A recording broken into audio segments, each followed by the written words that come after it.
Esto no se da en abstracto, sino en el marco de la salida, la transición después de décadas de dictadura franquista.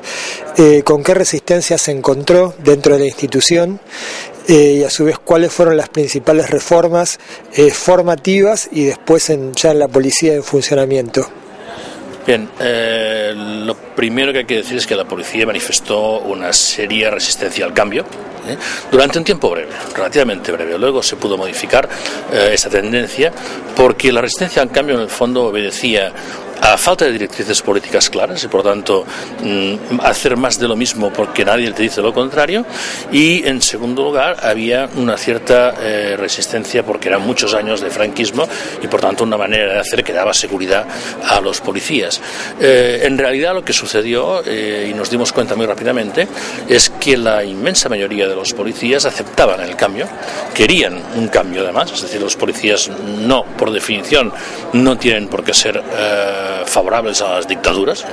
por lo tanto los policías en sí ya querían hacer el cambio, pero ni ellos tenían recursos para cambiar por sí solos, ni el ámbito político tenía conocimiento para producir el cambio.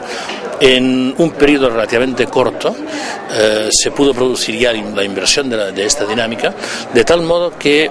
yo creo que los policías en su mayoría, en su inmensa mayoría, aceptaron bien la transición a la democracia. Hubo que hacer retoques en la organización, el problema grave estaba en la organización, hubo que hacer algunas remociones evidentemente de policías, pero esto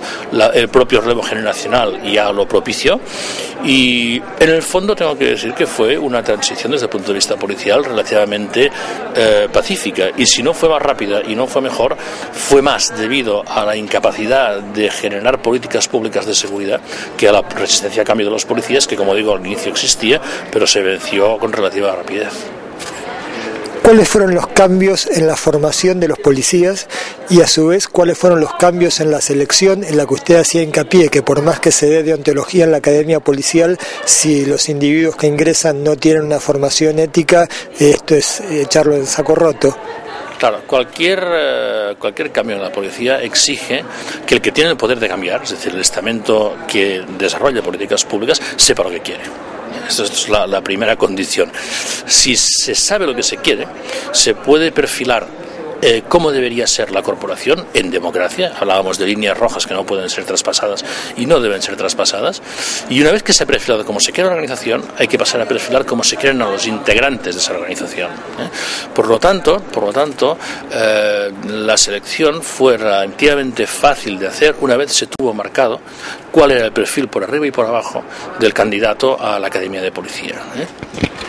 ¿Podría explicarnos brevemente por qué la militarización de los cuerpos policiales es un obstáculo para tener una policía moderna y eficiente? Sí, a ver, la militarización de los cuerpos policiales no viene, como a veces se piensa, de las dictaduras del siglo XX, es una cosa que arrastramos ya de Napoleón.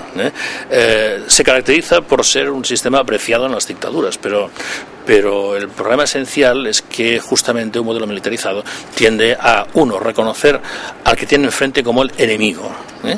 La lógica militar es luchar contra enemigos, y el segundo elemento clave de la lógica militar es el control. Entonces, claro, en primer lugar, el concepto enemigo tiene que ser erradicado, lo que son ciudadanos, y si infringen la ley, pues hay que aplicar la ley, pero son ciudadanos, no enemigos. Y el segundo tema importante de la militarización es esa lógica que decíamos de lo militar, del control de lo militar, que tiene que desaparecer, porque lo que hay que hacer no es controlar a las personas, sino prevenir la criminalidad. Por lo tanto, son lógicas distintas, y respetando mucho la lógica de lo militar en su terreno, no es la misma ni mucho menos que la lógica policial en democracia.